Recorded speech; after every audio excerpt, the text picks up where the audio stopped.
Conviver, eis o maior desafio da vida. Segundo o autor James Russell Miller, a realidade de conviver com outras pessoas chega à criança quando descobre pela primeira vez que a sua liberdade é limitada pela vontade de outro. Essa é verdadeiramente uma das maiores descobertas e frustrações também da criança, porque não é fácil conviver com outras pessoas. Nós temos que renunciar a nós mesmos, às nossas preferências, o que não é fácil, porque a nossa natureza é egoísta. Mas conviver com outras pessoas é essencial para a nossa vida. Uma pessoa que não convive com outras é sempre uma pessoa solitária, amarga, orgulhosa e difícil de dialogar. Uma vez eu estava conversando com meu amigo sobre qual era o pior castigo do mundo. Então eu resolvi pesquisar no Google qual era o pior castigo do mundo e apareceu uma resposta que eu não esperava. O pior castigo do homem é a solidão. Sinceramente, eu não esperava por essa resposta, mas isso é a mais pura verdade. Tanto que o castigo comumente utilizado para punir as pessoas é a prisão. E a solidão está presente na prisão. Esse mesmo autor, J.R. Miller, escreveu sobre a amizade assim: poderíamos ser absolvidos dos deveres do amor. Poderíamos então ter nosso próprio caminho. Não seríamos obrigados a pensar em ninguém além de nós mesmos e não haveria necessidade de abnegação ou sacrifício. Mas enquanto isso, estaríamos crescendo como monstros do egoísmo. E aí ele completa assim: a amizade é o antídoto para o egoísmo. Então, ao nos humilharmos, ao invés de nos exaltarmos, nós caminhamos para ser como Cristo. Ele mesmo nos chamou para sermos os seus imitadores. E não é em vão que a palavra cristãos significa pequenos cristos. Então, como nós podemos conviver de uma forma saudável com outras pessoas? Antes de tudo, primeiro, nós precisamos saber que não basta apenas conviver com os outros, mas sim conviver amando os outros. E esse é o diferencial do cristão. Em 1 Coríntios capítulo 13, o capítulo do amor, nos versículos 4 e 5 diz assim: o amor é sofredor, é benigno, o amor não é invejoso, o amor não trata com leviandade, não se ensoberbece, não se porta com indecência, não busca os seus interesses, não se irrita, não suspeita mal. Então aqui estão algumas virtudes que nós precisamos cultivar ao convivermos com as pessoas. A primeira dessas virtudes é a paciência. Não é fácil ser paciente, todos nós sabemos, principalmente com alguém que não pensa como nós e que é diferente. Mas Deus nos chama para sermos pacientes. Em 1 Coríntios, no capítulo 13, e versículo 7, diz assim: o amor tudo sofre, tudo crê, tudo espera, tudo suporta. Então, a paciência implica em sofrimento, em fé e também em esperança. A impaciência nunca vai nos ajudar a manter um relacionamento bom com as outras pessoas. Ela só vai trazer confusão e ainda mais sofrimento. Então, não vale a pena ser impaciente. O segundo ponto é o serviço. E quem não gosta de ser servido, né? Todos nós gostamos. O próprio Jesus disse que veio para servir e não para ser servido. Ele lavou os pés dos seus discípulos antes da sua morte. E ele não fez aquilo só porque era uma atitude bonita, mas para que nós o imitássemos. E no serviço, o egoísmo precisa ser deixado de lado, porque nós nos colocamos numa posição inferior à pessoa que estamos servindo. Inclusive, Jesus disse em Mateus, no capítulo 23, versículo 11: porém, o maior dentre vós será o vosso servo. Então, ao servir, nós estamos pensando no próximo e em como dar conforto e alívio para ele. E esse é o segredo do cristianismo e também isso torna o convívio mais agradável. E o terceiro ponto, que é um dos pontos principais e que sem ele nada disso que eu falei anteriormente poderia ser feito, é o amor. Em 1 Coríntios, capítulo 13, dos versículos 1 ao 3, diz assim: ainda que eu falasse as línguas dos homens e dos anjos e não tivesse amor, seria como metal que soa ou como sino que tine. E ainda que eu tivesse o dom de profecia e conhecesse todos os mistérios e toda a ciência, e ainda que tivesse toda a fé, de maneira tal que transportasse os montes e não tivesse amor, nada seria.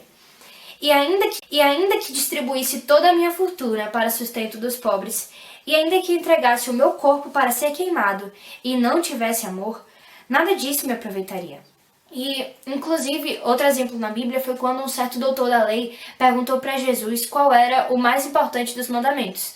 E Jesus respondeu assim, em Mateus, no capítulo 23, dos versículos 37 ao 40. Amarás o Senhor teu Deus de todo o teu coração, e de toda a tua alma, e de todo o teu pensamento. Este é o primeiro e o grande mandamento. O segundo, semelhante a este, é: amarás o teu próximo como a ti mesmo. Desses dois mandamentos dependem toda a lei e os profetas. Então aqui Jesus destacou o amor ao próximo como uma lei que substituiria todas as leis e todos os profetas, juntamente com a lei de amar a Deus. Então, e Jesus, ele é o maior exemplo de alguém que amou o seu próximo. E como imitadores de Cristo, nós também devemos amar o nosso próximo, assim como ele nos amou. Depois de nós conhecermos todas essas virtudes da convivência entre pessoas, nós chegamos a um ponto mais profundo, que é a amizade. A amizade é muito mais do que uma simples convivência. Segundo o dicionário Merriam-Webster, amigo é um ligado ao outro por afeto ou estima. E na Bíblia, principalmente em Provérbios, nós encontramos muitos versículos que falam sobre esse tema, a amizade. E a amizade é muito importante, tanto para a nossa vida terrena, quanto para a nossa alma. E sobre a importância dela na vida terrena, em Gênesis, no capítulo 2, versículo 18, temos o versículo que encontramos o próprio Deus expressando a extrema necessidade do homem. Não é bom que o homem esteja só. Ele falou de criar Adão. Que ele cria mais do que uma adjuntora para o homem, mas ele também cria uma amiga e uma companheira. Se não é bom que o homem esteja só, então ele precisa ter companhia, ele precisa ter amizade. Então, como eu disse anteriormente, todos nós carecemos disso.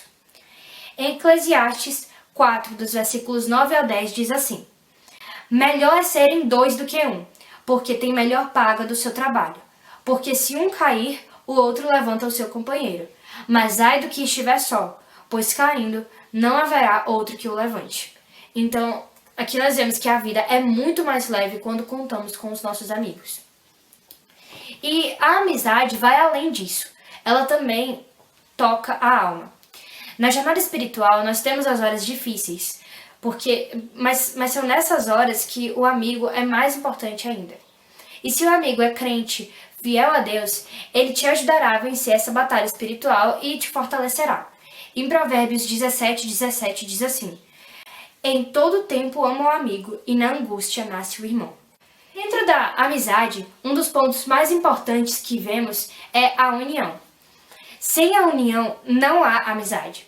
Todos os exemplos que encontramos na Bíblia de boas amizades mostram a união entre as duas pessoas.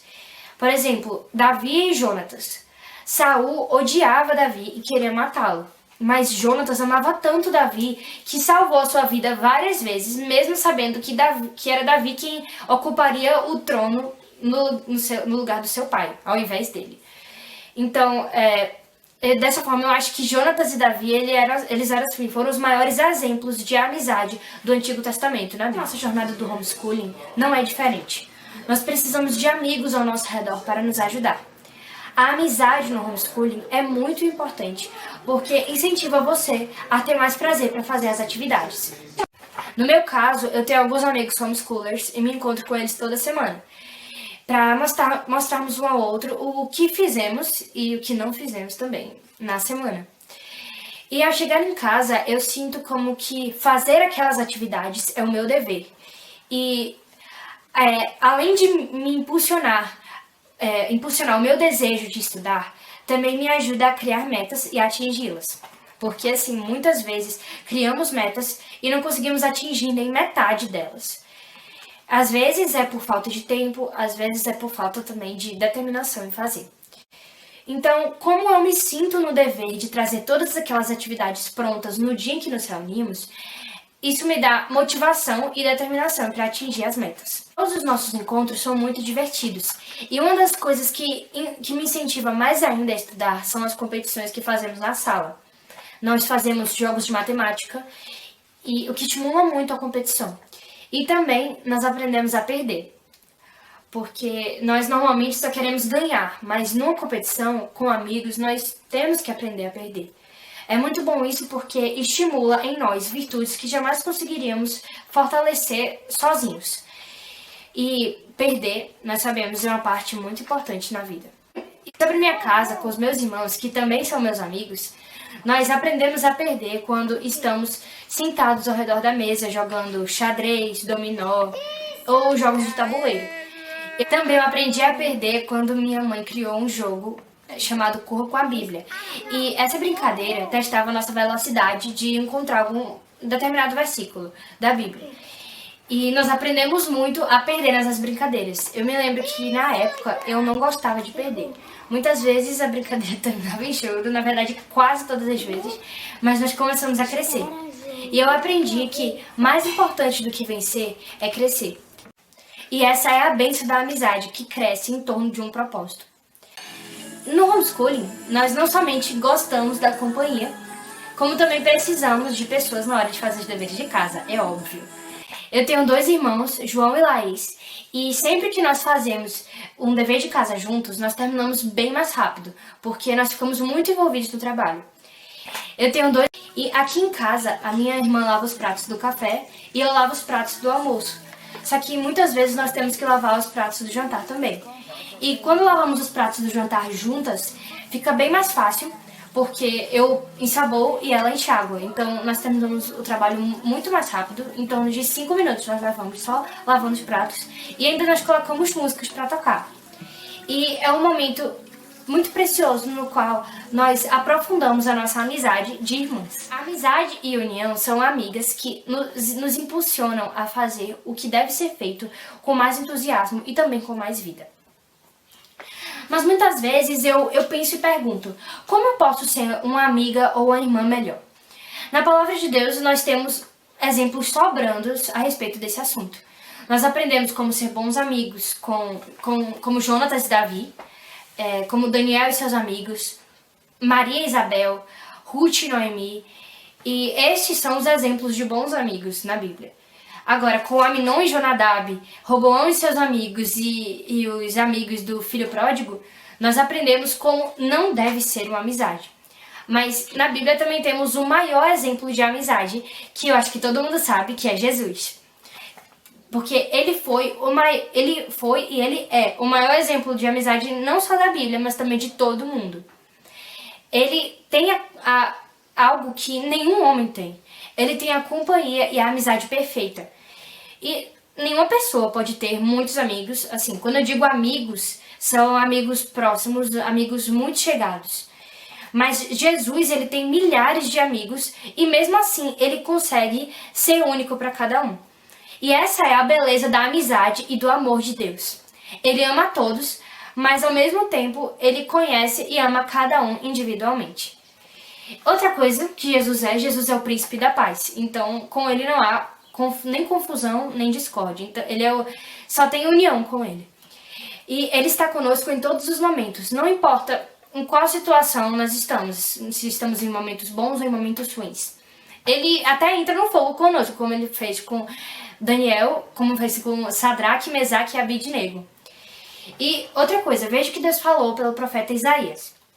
Mas agora, assim diz o Senhor que te criou, ó Jacó, e que te formou, ó Israel. Não temas, porque eu te remi. Chamei-te pelo teu nome. Tu és meu. Quando passares pelas águas, eu estarei contigo. E quando pelos rios, eles não te submergirão. Quando passares pelo fogo, não te queimarás, nem a chama arderá em ti. Isaías capítulo 43, versículos 1 ao 3. O escritor George Milne escreveu assim: há limites que nenhuma comunhão humana pode ultrapassar. A comunidade de pensamento e sentimento deve parar em algum lugar. Você não pode fazer 2 corações em um coração, nem 2 mentes em uma mente. Os companheiros terrenos mais queridos devem ser separados em sua existência. Você não pode fazer 2 pessoas humanas em uma. Como é diferente com a companhia de Jesus. Mas o que se ajunta com o Senhor é o mesmo Espírito. 1 Coríntios capítulo 6, versículo 17. E quão profunda é essa amizade? Nada se compara a ela. Na Bíblia diz que o nosso corpo é templo e morada do Espírito Santo, em 1 Coríntios 6:19. Mas como o Pai, o Filho e o Espírito Santo são um, então temos Jesus o tempo todo em nossa companhia e ainda mais, morando dentro de nós. Então, o nosso padrão de amizade é este que nós temos em Jesus. Não é fácil ser um amigo como Jesus. Na verdade, é impossível, mas nós podemos tentar imitá-lo. Uma das coisas mais lindas é que, diante da cruz, todos nós somos iguais. Somos todos pecadores que creram na graça que Jesus ofereceu para nós. E esse é o ponto comum que ninguém pode negar. E isso é o que torna a nossa amizade diferente. Deus também nos criou para vivermos em comunidade, em família e construindo amizades.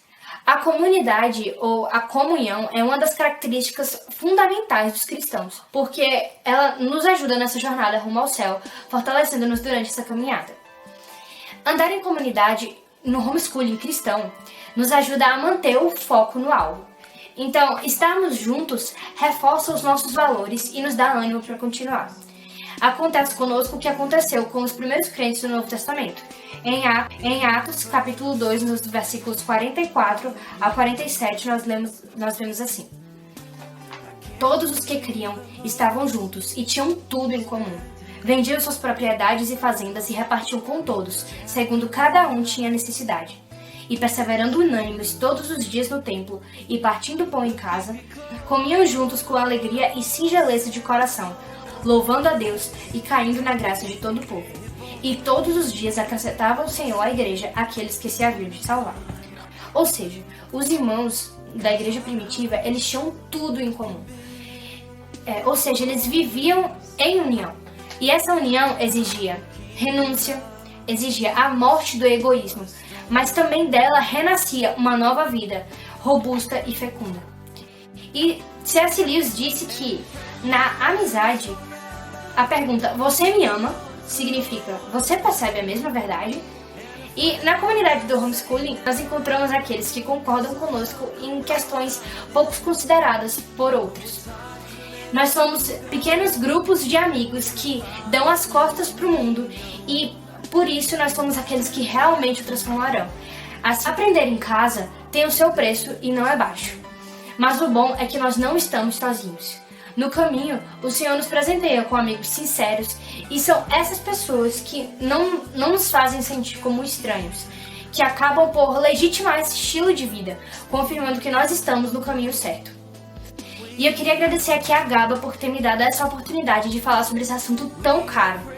Meus amigos, eles são o ouro do meu homeschooling, e a senhora é uma mulher que me inspira a ser perseverante e destemida. Eu sinto como se nós fôssemos bem próximas e eu posso dizer muito obrigada por sua amizade. A senhora é amiga do Brasil inteiro, das famílias que escolheram transformar o nosso país em um lugar de alegria, de liberdade e de paz. Eu sou Letícia, sou pernambucana e tenho 15 anos. Sou filha de Luciano e Adna e caminho com a comunidade do Classical Conversations em Recife. E tenho amigos muito queridos. Que o Senhor nos abençoe com bons amigos. Tchau, foi bom estar com vocês.